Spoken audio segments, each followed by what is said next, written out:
with Big Country RV. Today we're going to do a walkthrough on a 2015 Keystone Hideout. So follow me, we're going to start at the front of the trailer. All right, this is the front of your trailer. This is the heart and soul of everything. We've got your batteries and your propane both. Now these are two 7.5 gallon propane bottles. Now right here you have what's called an automatic changeover regulator. This is very important. Now, for example, if you had both valves open and this was pointing in this direction, this is your first bottle you're going to be using. Now, as long as both valves are opened, when this one empties, it's going to automatically change over and start drawing from this one. Now, what I kind of like to do is have this one closed so that I have a spare. Because what if in the middle of the night it's 20 degrees, the furnace goes off? Well, with this closed, you could just simply come out here, open the bottle, go back inside, reset your furnace by turning it off, then turning it back on. You're going to stay warm. But if not, you're done. You're out of propane. So always, in my mind, have a spare. A couple little things here. The cover right here, this just simply loosely is held on to the bottle. You don't have to have a strap or anything like that. It's not going to go anywhere at all. Now you can also reach in here with this flap and turn your bottles off and on easily. Now, that's just the right amount of tension you want when you take the cover off. And you can control that by this right here. Now I'm going to take this off slightly, loosen that up. Now, if you take a look close, right here, have one notch on the inside and one notch on the outside, and that's going to give you just the right amount of tension on that cover. If it's too tight, you risk breaking a rivet and possibly breaking the cover. Now to take the bottles off, all you have to do is loosen this slightly like I just did. You can take this off just with hand pressure. Don't use a wrench at all. You want just hand pressure. Then simply pick that up, go fill it. Okay, I'll put that back, just like that. Okay, and then just hand tighten this again, just like that. That's all you got to do. Now, the last thing I do before I hook up and drive away, I turn my propane bottles off just like I'm doing right now. That's for safety. So what if you left your refrigerator on by accident? Some people drive with them on, which I don't recommend, and I'll tell you why after a bit. You left your furnace on, you left your water heater on. You pull in to get gas. Not a good situation at all. So leave your propane bottles off. You can drive 8 straight hours as long as your refrigerator is pre-cooled and it won't change 1 degree on a hot summer day. That's a $2,000 Igloo cooler. It's great, it's awesome. You know, and I'll go over more with the refrigerator after a bit. All right, so that's it on the propane. When you buy a new travel trailer from us, we fill the propane. Now, by law, they can only be filled 80%. And that's standard throughout the industry. That's standard. All right, next we're going to talk about batteries. Okay, now when you're plugged in to shore power, if you go to an improved facility where they have, a dump site, power, cable, whatever, when you plug in your shore cord, your converter is your battery charger. It supplies 110 into 12 volt power, charges your batteries your entire stay while you're there. Now, a lot of people in this area and here in Bend, Oregon, we do a lot of dry camping. So we're off the grid basically, and your power is going to last you as long as your batteries are going to last. Now, we have different ways, different upgrades of batteries. Now, we have a slide on this trailer. So typically you're going to want to have 2 batteries to supply enough power to run that slide. Now, we've got them hooked up in parallel right here. So it's like having 2 12-volt batteries added together in capacity. Twice as much capacity, still 12 volt though. And you got jumper wires here. We use 6-gauge jumper wires instead of very thin wire. Much better. I also, instead of wing nuts, I hate wing nuts. They get loose, they corrode. They're just a real pain. So I use stainless steel nuts. They're going to stay secure. Your battery cables aren't going to get loose at all, and they're not going to corrode. Life is just that much easier. Now, one thing with these, you want to take your caps off once every other month. Check your water level. Add distilled water if it gets below that level. Just like a car battery, no different. Now these are deep cycle batteries. They're heavier, the cell structure is different. These are meant to be run down and brought back up hundreds of times. A car battery, you might do that 4 or 5 times and then it's dead, but not so these. Now, when it's freezing outside too, as long as the batteries are charged, they contain acid, and that keeps them from freezing. Now, if you're storing an RV or motorhome or trailer outside and it's not plugged in, make darn sure you take the batteries off, put them in a warm place, garage, whatever.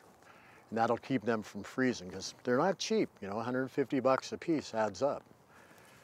Now, also on the batteries, now there's different upgrades too. If you are going to do a lot of dry camping, something I'd really seriously suggest thinking about is solar panel, LED light bulbs. 10 LED light bulbs are the equivalent of 1 regular incandescent bulb. The power draw is nothing, and they're good for at least 10,000 hours. Now the solar panels, there's two different types of those. Permanent roof mount, you can go anywhere from a 40 to 160 watt solar panel, but that's fixed. Installed, that runs about $1,200. This is a portable. This runs $400. It's 40 watts. They have another style, another $100, 80 watts. It's a lot of power. And one nice thing about these is it comes with a 20-foot cord. So you have a radius like this that you can put this panel on and still capture the sun. Because maybe you parked under a tree with a fixed roof mount. Well, you're not going to get the power supply that you might be able to with this. Now, battery upgrades. These are 2 12-volt deep cycles. The best upgrade you can get is 2 6-volts. They have such a higher capacity. It's huge.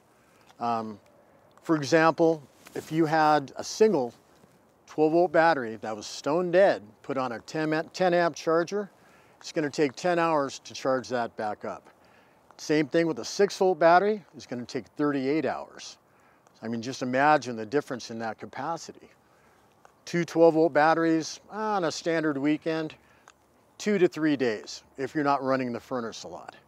Now the furnace, that uses 3/4 of your total propane and 3/4 of your total 12-volt power. So, you know, during the summer, of course, you're not going to use it that much. I mean, you can get weeks out of a couple bottles, and a good 3-4 days possibly out of the batteries, depending on how many lights you're running. Now, 6 volts, you can get, oh man, probably 5-6 days easy, even with burning a lot of light inside. But the power is just huge. And that's what it's all about if you're dry camping.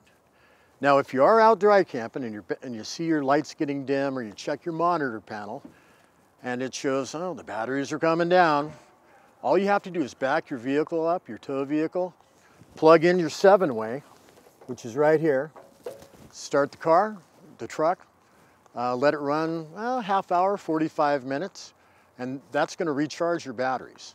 Now, as you drive, it also recharges your batteries. So just keep that in mind. You're never out of it if you lose power. You can always re-energize those batteries, but if you don't have to mess with it, why do it? The best upgrade I would suggest, 2 6-volt batteries, a portable or a roof mount solar panel, and LED light bulbs. You're good to go. You have no worries, none at all. So the first thing you want to do when you pull into your campsite is level your trailer. There's a couple ways to do it, but regardless of what device you choose, it's not very hard to do. So the first thing you want to do is level side to side, and then front to back. To level side by side, all you have to do is this. Say this is a low point of your trailer. This is what's called a tri-leveler. It has 3 levels like this, ramps up. Now, have a couple sticky levels that you've already bought. Have one on the corner and the front of the travel trailer. Now, when you level side to side, use that indicator bubble to get right in the middle. Back up on this until you're level side to side. And then just use your jack up front, crank it up or crank it down until the other level shows that you're dead center. Now, there's a third level you're going to need. We call them refrigerator levels, but it's just a bubble level, just like any carpenter might use. Small square level, just like this. I've got one inside to show you that I'll place inside the bottom shelf of the fridge. The refrigerator is the reason you're leveling this, because it has to be within half a bubble of the black circle inside of that level. Then you're good to go. You want to have your fridge turned off. It's going to be off anyway because you've turned off your propane before you started driving. So when you arrive in camp, level yourself out, go inside, look at your bubble level on the bottom shelf of the fridge, and as long as half the bubble is inside the black circle, turn that baby on and start getting your food ready to go.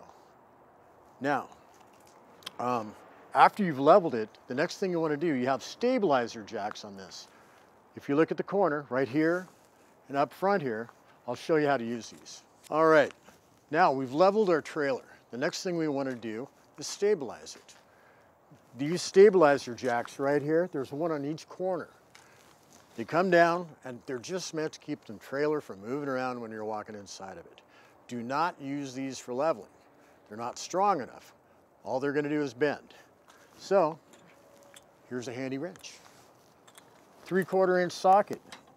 Just place it right over there and then go ahead and just crank down, and here they come down. Now, one thing I would do, cut yourself a 12-inch square piece of plywood, put it right underneath the foot that's going down there. That's going to keep that from sinking in some soft dirt, gravel, keep it nice and clean and solid and firm.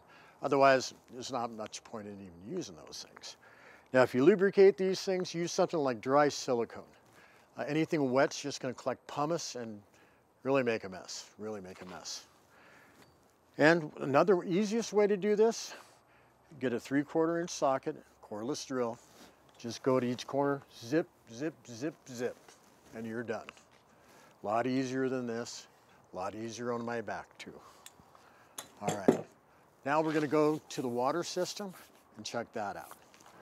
All right, now that we've got the leveling system down, now we're going to go to the water system. Potable water, drinking water, water you're going to shower with, wash dishes with. So if you go to an improved campsite, you're going to have a faucet, or maybe you've got some guests at your house, you're entertaining them and you want to hook up to a faucet outside your garage. So there's going to be a couple things you're going to need to have. This is a white hose with a blue stripe. It's a medical grade hose. It's non-toxic basically. All RV water supply hoses are non-toxic. There's different lengths you can get, 10 foot, 50 foot, 25 foot. There's a 25 and that's about the right length.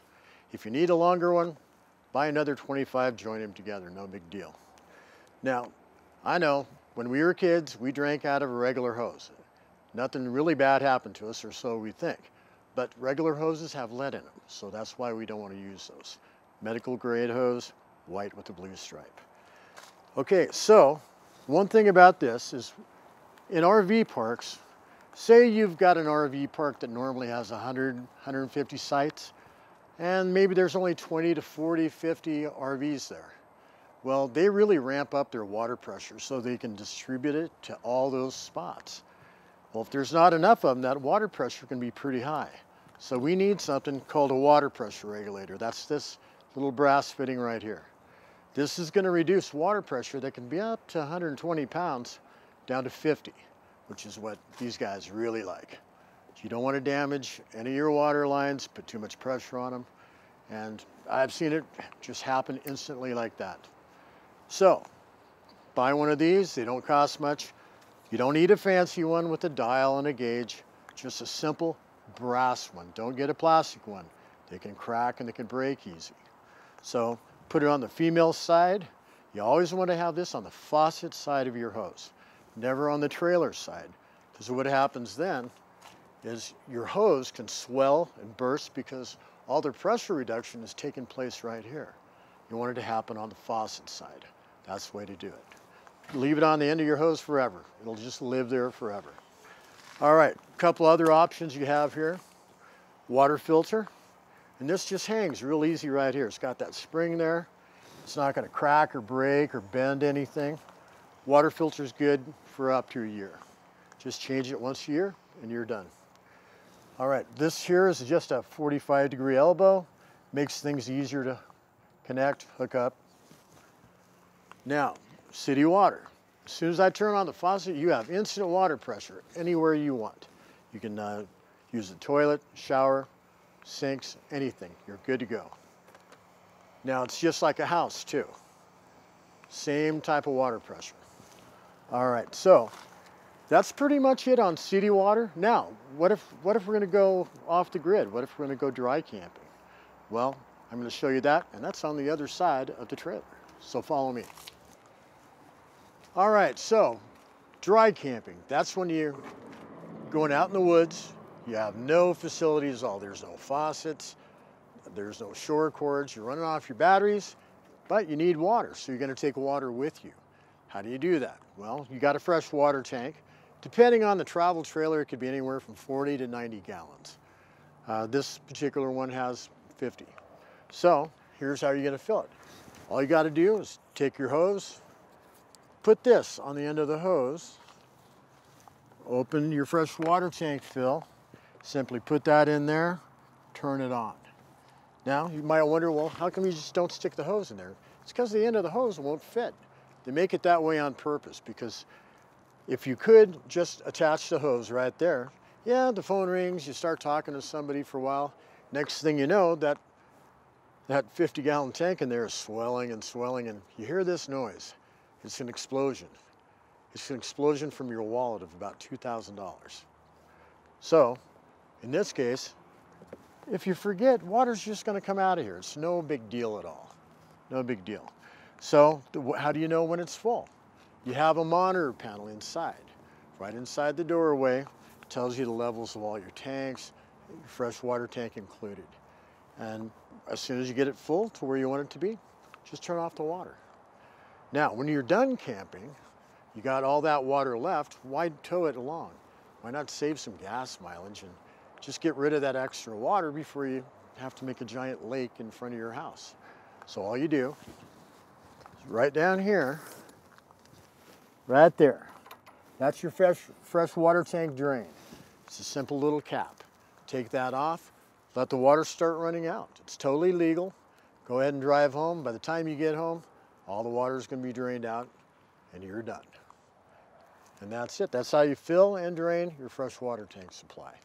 So now I'm going to show you how to hook up coax and satellite at an improved park. So follow me. So we've sailed into our RV park. We've hooked up our water.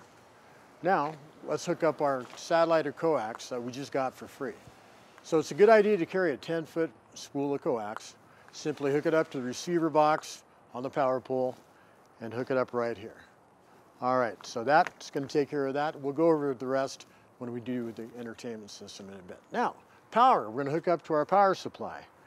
Here's your shore cord. This is a 30-amp service, and your cord's a good 25 feet long. So we're going to follow this over to the power box, and I want you to see the right way to hook this up. All right, so this is a 30-amp cord. This is what your power supply is going to look like at the park. 30 amps also. Large 3-prong connector.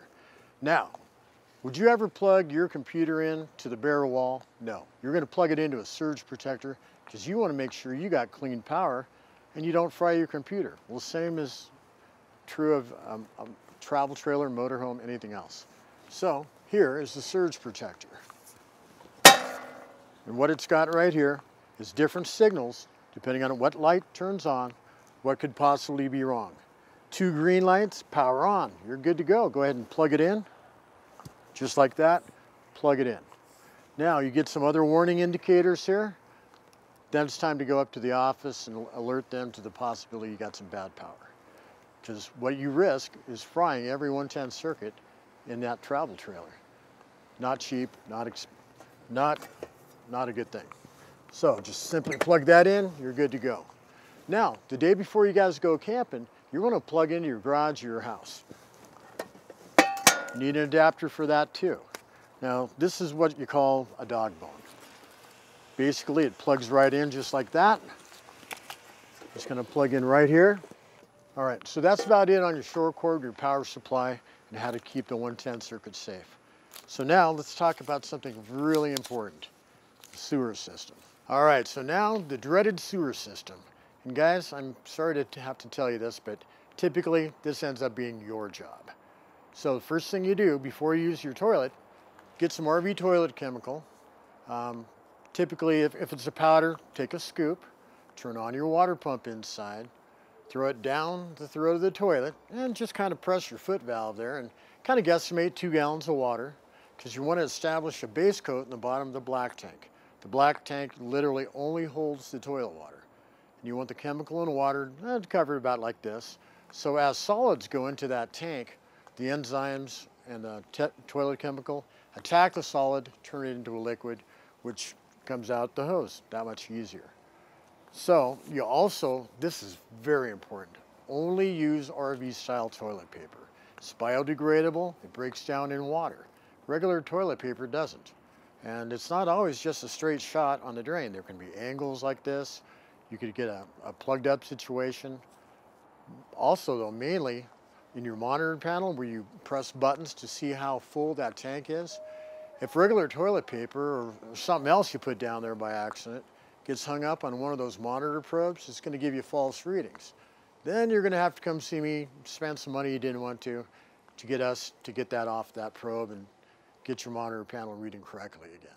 So get your toilet ready by putting the chemical down there, add water. Now, as you use your toilet over a period of time, and your shower and your sink, you're going to start filling your tanks.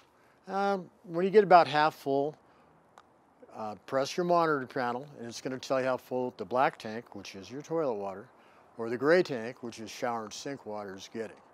Now, it's time to flush. What do you do? First thing you do, put on some latex gloves. Do not do it without the gloves. It's not going to be a good thing. So I'm going to set these down for now. Now, piece of equipment you're going to need is a sewer hose. And if you go to RV parks, typically they require a sewer hose holder just like this, a support to keep that off the ground, because hazmat will not allow you to have the sewer hose on the ground. They don't want any kind of contaminants or anything like that. And you don't want to poke a hole in one, definitely not. So here's how you hook one up. Right here, if you notice, this has a clear view indicator on it, just like this. Here's your cap. The cap simply turns slightly left, falls out of the way. Now, you have what's called a sewer flush, a Santa flush. And that's this fitting right here. What you're going to do with this is take a regular hose, nothing fancy, nothing special, hook it up, and there's going to be a faucet there for you to use. So now, this right here is a clear acrylic window, basically is what this is. This attaches to this, leave it on the end of your hose. They come separately from the purchase of the hose. So now this is going to fit right up here, just like that, and turn and be held on just like that. Supported all the way down to the dump site, which the very end right there is going to plug into. Now, first thing you're going to do is pull the black tank lever. Here's a label right here. That's this one right here. Pull straight out. It's going to come out about 4 to 5 inches. And as soon as that happens, you're going to see stuff running through here. Then, literally, because that's clear, you're going to know when it's done dumping. Now, when it's done dumping, leave that handle open in place. Very important. Go ahead and turn the faucet on to the sewer flush. Now, there's a hose that leads from here to the back of the tank. And there's a high-speed pressure washer back there. Some of them spin, some of them just force jets out there. Now, that's going to clean with the power of a pressure washer from the back side out. And you're going to start seeing things coming through here. Typically takes about 10 minutes, and then you're going to see nothing but clear water running through this. You're done flushing. That's going to keep the odor down to about 10% of what you'd normally find. and you're not going to have anything hanging up on those probes. It's going to be clean. It's going to smell much better. It's just an overall great invention. I wish I'd come up with it. Now, go ahead and close the black valve, open the gray valve. Now that shower and sink water is going to flush through here, help clean some of that stuff out of the hose, and then go ahead and shut that valve. Okay, now you're done. Now you can just take this off, just like that, and your outside shower is right here. Now if you're hooked up to city water, you're at a park, go ahead and just take your shower nozzle right here, turn it on, and then you can just flush that out really good, really good. Now you've completed all the draining. So now go back inside, turn the water pump on again, add 2 more gallons of water, some more toilet chemical, and now that cycle will just continue every single time after you dump.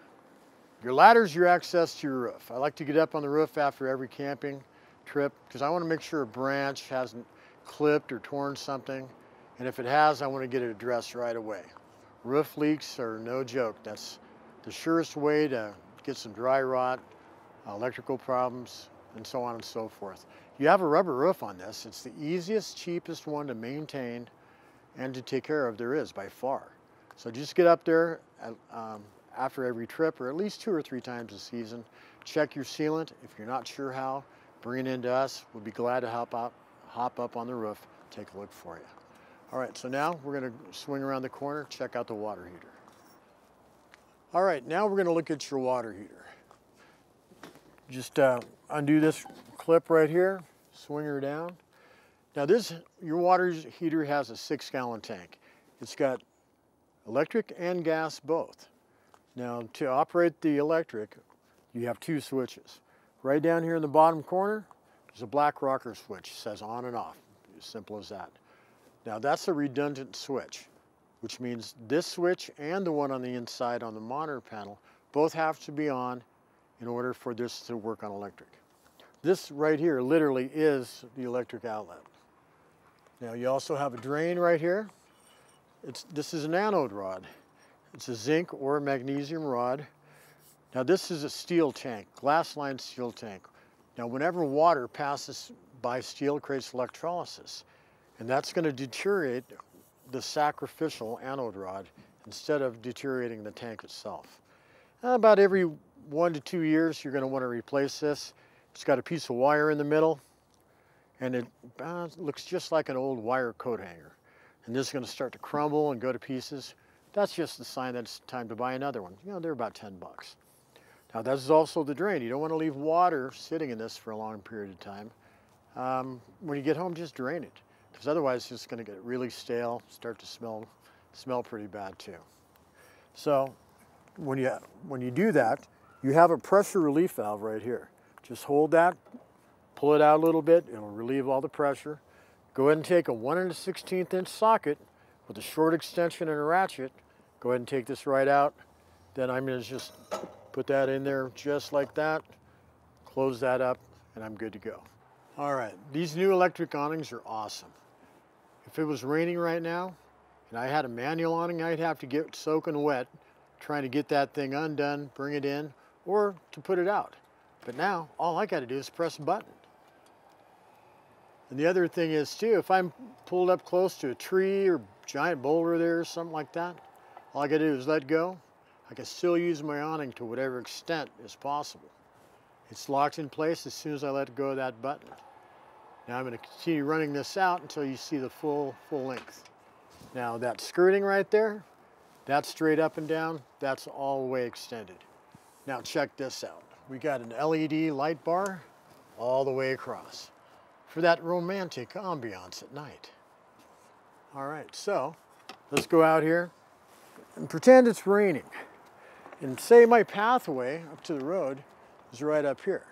So what I want is my mud puddle to be over here. So all I'm going to do is loosen this slightly, reach up with one hand, draw that down, tighten this knob, and I'm good to go. Or maybe I'm out here in my lawn chair and the sun's just kind of in my eyes. So what I'm going to do is lower this one and the other side both, and now I've got the visor effect. And then when I'm all done, I'm going to loosen both knobs, let it extend, and I can totally retract that. Now remember, the wind is the enemy of your awning. 15 miles an hour or above, you're going to bring that in anytime. Otherwise, your next door neighbor is going to bring your awning and a roll of duct tape and stick it to the top of your roof before you get home. So if you're going to go somewhere, if you're going to go to bed at night, bring the awning in, you're good to go. Use this awning. It's awesome. Anytime you can, especially if you're dry camping, whatever side of your trailer is going to be beat down on the most with the sun, it's going to get really hot inside, make that the awning side. Because as soon as you extend that awning, in 5 minutes, it's going to lower the temperature inside 20 degrees. All right, so use that awning. It's your friend. Down here we've got our fire extinguisher. It's up to date and fully charged. Now your light switches, right here. This is for the outside LED light that runs across the awning. And these are for the outside porch and overhead lights right here in the kitchen and living area. Okay, now we'll move over here. One nice thing about your windows in your Keystone trailer, you have a lot of dark tint on these. Literally somebody would have to put their nose right on the glass in order to see in here at all. From any distance, pretty obscured. But this is your day-night shade. This is what you have throughout your coach, except for the kitchen window, which, because it's close to the stovetop, has to have a metal blind. So I'll show you how to work these. Just the larger shades, this one, and in the back, simply take two hands, draw them down like that. That's it. Now here's your monitor panel. Let's check this out. So here's your slide button. To run this in, since we have it out right now, simply press in like that. It's going to bring it in. To take it back out, just press and hold. And as soon as you hear that noise, you know you're done. Now awning, same thing. If I want to run it out, press and hold. Anywhere I want this to stop, I simply let go. Now to bring it in, I simply press in. As soon as it's snugged up against the coach, I let go. It's done, and it's locked in position. Won't roll out on its own, nothing left to do. You're done. All right, now this is your monitor panel. Here we've got your water pump switch. So when you're dry camping, say you need to take a shower, turn on the water pump, go ahead and take your shower. When you're done, simply just turn it off, because you don't want that left on if you're not using it. If you need to wash some dishes in the sink, turn it on, run your hot water, go ahead and fill the sink, turn it off when you're done. Just as simple as that. Now, this is your battery charge indicator right here. And there's going to be 1, 2, 3, or 4 lights available. 4 is full, 1 is empty. So I'm going to press battery. Since we're plugged in and our converter is charging our battery, it's going to show 4 lights being fully charged.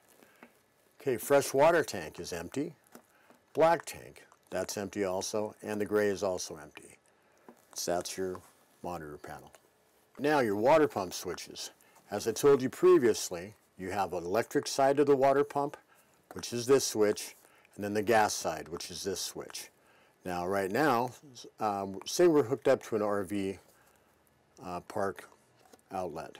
So I'm going to turn on the electric, just like that. Now remember, we have 2 electric switches. One is on the lower left corner of the water heater. Turn that one on, and then this one on. Now it's going to start heating by electric. Now I want to take a shower, and I want to take a longer shower than a 6-gallon tank would allow me to. So I'm going to turn them both on at the same time. Now, see the red light. As soon as the red light goes off, you know that the water heater is ignited. Now you've got 2 sources of heat heating that water. Your recovery time is going to be almost cut in half.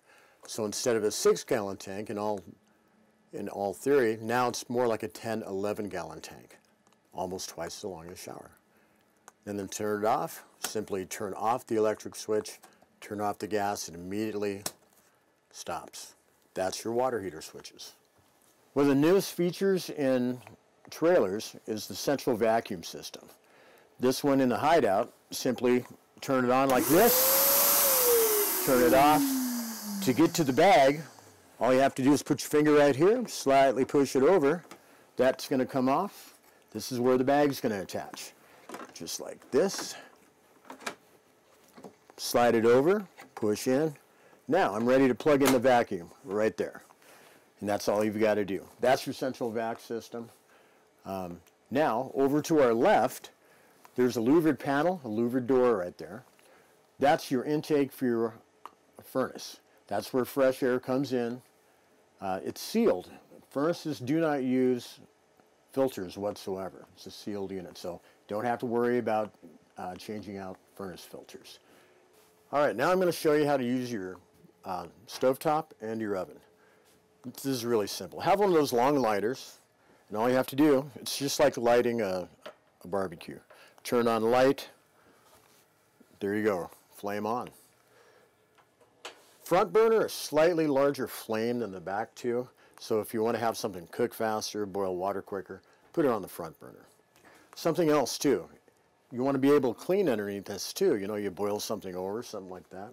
So just take your hand, I put it right here like this, I push back, and I can simply lift that off, and there you go. You can clean underneath that. To put this back, there's two little slots right here that are going to line up with these springs right back here. So I'll just line that up, just like that, and push it back slightly. There we go. That's it. Now, to light your oven, just simply turn this to pilot right there. Now I'm going to push that in and I'm going to hold it. Now when I drop this down, I'm not going to lean on this shelf. If you do, you can spring these brackets right here. So see, I'm still holding the pilot spring. I'm going to take the long lighter, and literally right in the middle of this, underneath, is a small gas pipe flue. It's about this long. It's got a rod over it called a thermocouple. Now as soon as I light this, probably count to 10. You want it to hold and heat that thermocouple for about 10 seconds. Release that, and if the pilot stays lit, simply turn it, and then you've got a flame bar, like on a barbecue, that's going to totally light up. If it goes out, just simply do over. Push it back in, relight it. Thermocouple just needs to get a little hotter. And that's it. And then you just turn it and bake your cookies. Warm up your pizza. There you go. And then when you're all done, simply turn it off. Don't leave it on pilot. You're wasting propane that way. Just turn it off. That's it. And that's how we do our oven and our stovetop. Now above this, we have a light right here. Then we have a fan right there. And as you cook, that fan's going to pull all the odors, the grease, whatever, right through this steel mesh filter right here. All you have to do is just simply move this one piece in the front just a little bit. It'll come right out. Soap and water in the sink, let it air dry. Then put it back in place. Now, up here, it's a microwave. It does what microwaves do. There's your size. Got a dish in here. All right, stainless steel finish on it. All right, then, after the stove and the micro, we come to the breaker panel. So we've got 110 fuses on the left, all your 12-volt fuses on the right. And the 12-volt fuses, they're color-coded for the amp draw on them. Blues are 15 amps. These two orange ones, those are 40. So I'd always have a couple spares. And everything is labeled so you know what every fuse or breaker goes to. All right, that's your breaker box. Now your refrigerator. This is a big one. This is very important. If you remember, this is why we leveled the trailer, because of the refrigerator. Now, here's your control panel right here. This is the latest fridge that they have out. This is a helium-based refrigerator instead of ammonia, like every other refrigerator ever made for a trailer. So here's your on-off switch right here. Just press and hold that for 2 seconds. That turns it off. Press and hold again, turns on. Now it says auto, and it showed 5 lights right here briefly. What that means is I have it on automatic, and 5 bars means I have it at its coldest temperature. Now, if you want to change the temperature, all you have to do, press and hold temp right here. So as I hold that, it's on 5 now. Now 1, 2, 3, 4. Let go when you find the one you want. 5. 5 is the coldest. So like the day before you go camping, get up in the morning, turn this on. at home when it's level, remember. And pick 5. That's going to be your coldest pre-cool temperature. Now, when this is cold enough, if you get up in the morning and turn it on before the heat of the day, by noon you should be ready to put your food in. And one thing to remember, when you do add your food to this inside, leave an inch of space around all your food because they really like air circulation. It's not going to hurt anything, but they're going to stay cool longer and just work better. Now these front bars right here, these are pretty handy. You usually got to buy these things. When you're driving around, going around corners, your food or beverages might be sliding around a little bit. You go and open the door and what happens? Everything falls out right at your feet. Annoying, but not with this. Even for milk right here, you've got a nice big space. All right, so that's the pre-cool temperature. Once you put your food in there, turn it down to 3 if you're not going to go anywhere right away, because otherwise your food could potentially freeze. And you'll figure out which temperature you like the best too. So, say you want to, you're parked, you've leveled yourself out, but you don't have access to electric. Well, the easy thing to do, you're going to run it on gas, but it's a simple feature. All we got to do, turn this, press mode, auto, AC. Well, I have it on automatic. What that means is if I'm plugged in, it's going to sense that and work off electricity first. But if it senses, oh, I don't have 110 available, it's going to go straight to gas. And as long as your gas valve was open, there you go. Now, if the gas valve wasn't open and it failed to light, it's going to say check right here. There's a little word right here, it's called check. It's going to light up, check your propane. Either your valve is not open or you're out of propane, one or the other. Okay, so I'm going to press and hold. You can also turn this to gas or AC, but why do that? Just leave it automatic for the life of the fridge. It'll pick it for you. Why think? You're on vacation. All right, so that's mode, temperature, on, off. Now, we've talked slightly about leveling the coach. It's critical at the refrigerator. This is the total reason why we're leveling this thing. So we had our levels on the corner of the trailer. We paid attention to those. Here is the refrigerator level, right here in my hand. And there's a small bubble and a black circle right here. And, the reason you're looking at this in the fridge, because what if this was not plumb all the way? This is your final reference point right here. As long as a half this bubble is in the black circle, you're good. Turn on the fridge, you're good to go. So here's where you're going to keep this. You can put it right here on the bottom shelf, anywhere you want. You reference that. Oh, we're dead center in the middle. What a coincidence. We're ready to light up our fridge and kick back and have a good time. All right, I'm going to leave that in there. So that is your refrigerator. Now, what if you weren't level? Maybe you forgot all your levels. You didn't have one, whatever. This particular model, latest model available, Helium, has a warning buzzer that will tell you if you operate this more than 2 hours off level, here's what's going to happen. Every one of these lights here, check, auto, gas, AC, and DC, every one of these is going to light up. And you're going to hear an alarm buzzer that goes off every 5 seconds. That means you're operating the fridge off level. Now, one other feature this has is DC. That's your battery power. Here's what's nice about this particular thing. It's not very often you see this, but in this particular case, what happens is you've pre-cooled your food. Okay, now we go ahead and turn off our propane. Remember, we talked about that previously for safety. Well, that normally means the fridge is off, but you can maintain the temperature in this fridge permanently until finally you pull over and start to use it and change to AC. All you have to do is hit mode, press and hold that, and it's going to go between check, auto, gas, and DC. DC is going to maintain that temperature as long as you're not opening the doors. When you get to your destination, level the trailer, and then just turn this simply to automatic like I told you before. And that's it. That's how you work your fridge. Now, another important feature right down here It's your propane leak detector. That's the green light and the small box right here.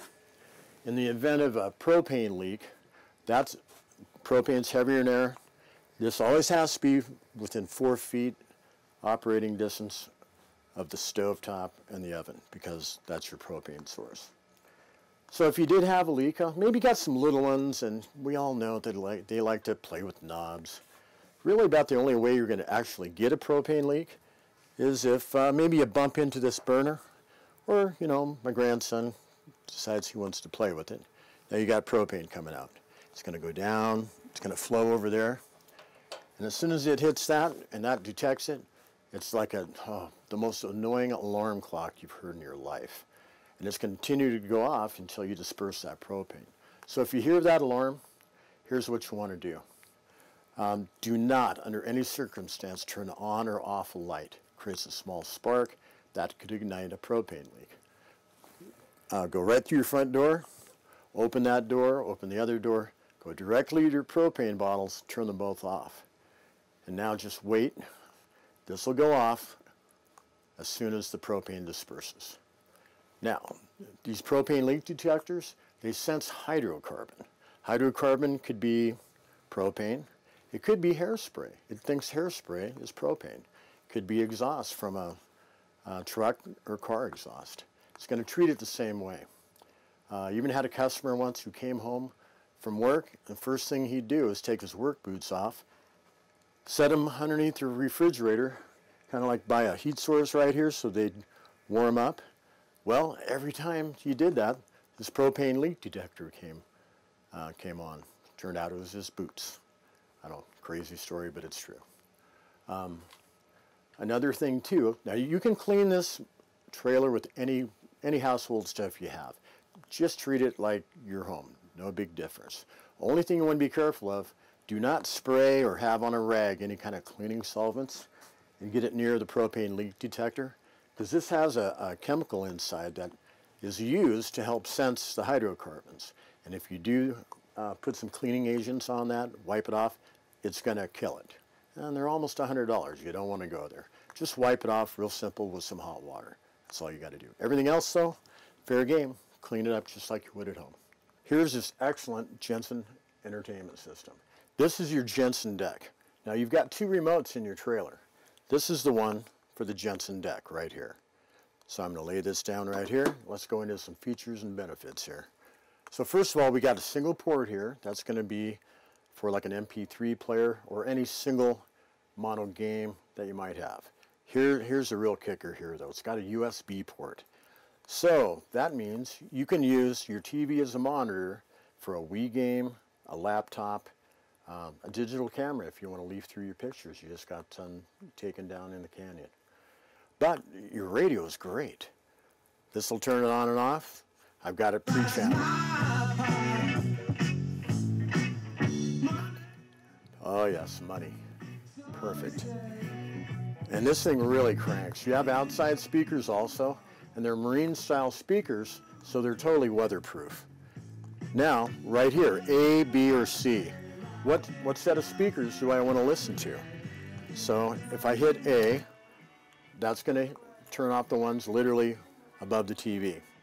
Now I turn B off. All the inside speakers are off, but the outside speakers are still going. So there's C. That's the outside speakers. And if I crank those up, you can still hear them in here from outside. But you probably don't want to do that to your neighbors in camp, so most people will run with C off and B and A on. All right, so now let's go to the TV and I'm going to show you some features and benefits on the television. Okay. Now, let's go for the television. You have an antenna that's in the bedroom, and I'll show you how to work that here in a moment. But what you have in here, inside this little area right here, is an electronic antenna amplifier button. Very important. You're not going to catch a signal over the air without that on. Real simple to do. Literally, just reach around here. Here's a 12-volt plug-in. It looks just like a cigarette lighter on your dash. And here's a coax cable. Literally, right here is the button. I press. That turns it off. I press again. That turns it on. A little green light will appear when it's on. The green light goes off when it's off. Without this on, you're not going to get a signal over the air for live television.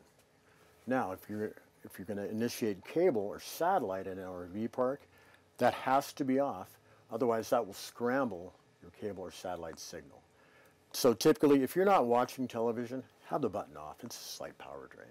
No need to have it on whatsoever, unless you're watching over-the-air live TV or running an auto program, which I'm going to show you here in just a few seconds, in order to capture the new signals and new stations at a new location. All right, so let's get a little more involved on the television. We're on a trip right now. We pull into Portland. You're in front of a relative's house. You're going to spend the night in your trailer, and you'll want to watch TV. So you're going to need to run an auto program. Now in Portland, you could get up to 65 channels over the air free on this television. Salem, Eugene, about 50. 35 is my record for Bend, and that's awful good too. So here's how you're going to do it. You're going to hit menu, just like this. You're going to scroll to the right, and then, like I'm going to show you here in a minute, have your antenna all the way up. Make sure that the electronic antenna amplifier button is in the on position so you can see the green light. Okay. Now I'm going to scroll down to air/cable. Okay. Free over-the-air TV. That's what I'm going to choose right here. I'm going to leave it on that. If I was at an RV park and I wanted to choose cable or satellite, I'd scroll once to the right, and there you go, cable. Cable and satellite use the same term. Okay. Now I'm going to change it back to air. There we go. Now this is all you got to do. Scroll down one to auto scan, and then simply press to the right. Are you sure you want to auto scan? Well, I would scroll over there, then I'd press enter, and it's going to start to memorize every available channel you can get. As soon as it's done memorizing, it's going to come up to your first available channel, usually channel 2 or 3. And then just start channel surfing and you're good to go. Now in this case, I've already done this, so I'm going to hit no. I'll press enter and go back to that same screen. Now, I go to an RV park, I get cable as part of my package. I've got that 10-foot roll of coax. I'm going to hook up my trailer. I'm going to come in here, make sure my antenna amplifier button is off, because remember, that scrambles your signal. You don't have to touch the overhead antenna whatsoever. It has no part in the process. Now, you go into menu again, which is this screen, go to channel, go to air/cable. Let's hit menu again, there we go. Scroll over to channel, drop down one to air/cable. Scroll once to the right. I've changed to cable. Now I'm going to drop down one, I'm going to hit auto scan, and I'm going to answer yes, I want to run a scan. Now it's going to memorize every available channel in that cable or satellite box. Now, last thing I'm going to do is show you how to play a DVD. Pretty much like at home. Here's my remote. I'm going to press input, which is right down here. Then I'm going to pick AV, one down from TV. Audio visual. Simple as that. Now my deck, it's asleep, it's on standby, but as soon as I put this in it, it's going to wake it up. And it's going to know if it's a DVD or a CD. This is also an AM radio and a CD player. So I'm going to put in the DVD. It's going to wake up, and then we're going to have our signal. There we go. In just a moment, you'll catch the first opening lines of fishing in Central Oregon, which is one of my favorites. So give it a moment, she'll pop up on the screen, and then the sound. All right, now this is your wall thermostat.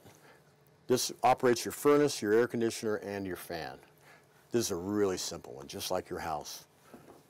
On, off, just press it. Okay, that puts it right on fan, automatic. That's air conditioning. Now you can raise or lower the temperature so it turns on and off whenever you want it. Next, furnace. Same thing. Furnace is going to ignite in about 30 seconds. First you're going to hear a blower wheel going. That's going to run for about 20-30 seconds. It's just evacuating out any stale old gas or anything. Then it's going to ignite. Like I said, furnace doesn't need any filters. It operates off 12-volt battery power and propane. It does not work off 110. But the air conditioner and the fan both run off 110. The other things that do is your microwave and your television, and the electric side of your refrigerator and your water heater. Everything else runs off 12-volt battery power and or propane. Now, if you're dry camping, you have no access to power, you can always get a generator. A 2,000 watt generator, Yamaha's a great brand. #1 in Consumer Reports. They're the quietest, even quieter than Honda. A 2,000 watt will run everything except the air conditioner. You need 2 of them joined in a parallel kit, which is easily available. So they're kind of a suitcase design. They'd easily fit in your front storage compartments. And then you can operate everything in this trailer all at one time. Other than that, to turn this off, I simply press that. 5 seconds, the light will go off, it'll go dormant. Now the blower wheel is going to stay on for about a minute. The reason is it's cooling the combustion chamber. And another thing, this combustion chamber and the oven. When these come brand new from the factory, there's paint inside the oven, there's some cosmoline and other chemicals in the combustion chamber of the furnace. So if I didn't light those up and I just handed this trailer over to you, literally all your alarms are going to go off as soon as you light the oven or turn on the furnace. You're going to have smoke up to here and here, and it doesn't smell good. But here at our dealership at Big Country RV, we always burn off the oven and the furnace for 2 to 3 hours, however long it might take. We break it in for you. So when you go to take and bake some cookies, or you want to get warmer at night, it's no odor, no smell. We have our detail crew go through this and spray air freshener throughout the coach. So those will be broken in for you too. All right, and that's basic thermostat. Up and down temperature, on and off, scroll through fan, air conditioner, or furnace. All right, now I'm going to take you into the bedroom so show you some more features. This is your roof mount antenna. It's got directions on here, but I'm just going to briefly tell you how it works. Just turn this to the right. There's a big wing on the top of the roof as I turn this up. When it's all the way in place, all the way up, the handle will just stop. Don't turn it too hard. Okay, that's it right there. Now, consider this a big giant pair of rabbit ears like on your older TV sets. Now you can pull this down and turn and rotate this, and that's moving that antenna like this, back and forth. Get your best signal. But because you got that electronic antenna amplifier, odds are you may not even have to do this. Now you're all done, you're ready to tear down camp. If you want to go around, turn off all your lights, make sure your shore cord is in, steps are in, all your various items, you know, your vents, things like that. Also make darn sure your TV antenna is down, otherwise somebody else is going to find it on the side of the road on the way to your house. Okay, to do that, there's 2 arrows right here and here. Line those up just like that. Let go. Now roll it down. Now that's going to be in line right between the other things on the roof. You'll hear a noise. Just like that. It's down. And then go outside, do a walk around, complete that little lap. Now do it the other way. You see things a little different going the other way. Make sure everything's tidy. Turn off your propane, hitch up, take your fresh water drain cap off, head home. Okay, this is your emergency exit window in the bedroom. You have another one in the front room. They both operate the same way. So this is how it works. Just pull this. When the screen comes off very easily. Take this lever, hold it like that, push out. All right, now climb out and get to safety. But if it's not an emergency and you want some air at night that'll pass through both windows, that's how you can leave it open. So then simply just pull, close, and push that back in. The screen has 4 small clips, easy to just push back in place. Now underneath the bed, it's got 2 gas shocks. This will stay up on its own. And look at all that storage. You could really add a lot more storage to your coach by having this inside. All right, now I'm going to talk to you about winterizing your travel trailer. It's not that hard, but you cannot miss a step. So I'm going to go over that with you right now. First thing you want to do is drain your water heater. And I told you how to do that before, but I'm going to go over it again. This one is a suburban style water heater. It's got that anode rod in it.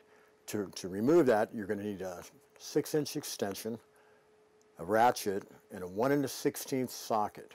So just relieve your pressure using that pressure relief valve first. And when it just starts to gurgle, go ahead and attach your socket and just back that off. Water's going to come out. Stick the anode rod back into the tank area. Just let it sit there. And then flip up the lid. Everything's waterproof. No need to worry about anything. Now, I'll show you in a moment how to bypass the water heater. Next thing you want to do is drain your fresh water tank.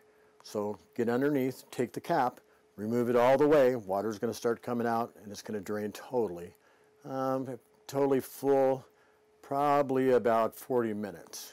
Pretty good sized tank. Take that cap, add that to the water heater cover area too. So now you know where the anode rod and the fresh water tank cap is. Okay, the next thing you want to do is come inside the trailer. Now I'm going to show you how to do the water heater bypass and how to hook up a winterizing kit.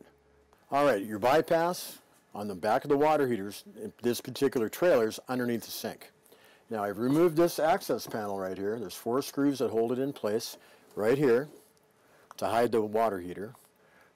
Remove that, and literally here's your hot water exit, your inlet for cold water. This is your bypass valve right here. This is what you're looking for. Now I've got this turned in the up position in line with this. This is your bypass line. So what this does, cold water would normally come in, but it can't because it's stopped here. It forces its way up. Well, it has to go this way. It makes a loop. It bypasses the water heater because you don't want RV antifreeze in the water heater whatsoever. Now, tucked back in the corner here, kind of hard for you to see, is the water pump. Now on the suction side of the water pump, which is the right-hand side, the side with the screen, you can attach a winterized kit. I'm going to put this in line on the suction side of the water pump. Here's a brass valve right here. Now this attaches to the brass valve. It's about a 2-foot vinyl hose. That's going to go inside a gallon of antifreeze through the top. This valve here, if you can see how that goes up to where this hose is going to be. That's going to be the direction of suction and pull. The water pump's going to suck the antifreeze right out of that jug.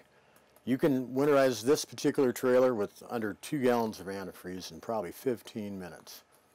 So go ahead and attach this to the water pump, put the hose into the jug antifreeze, turn on the water pump at your monitor panel where we discussed it was before, and then go around to each fixture, run the cold until all the water comes out and pink comes out.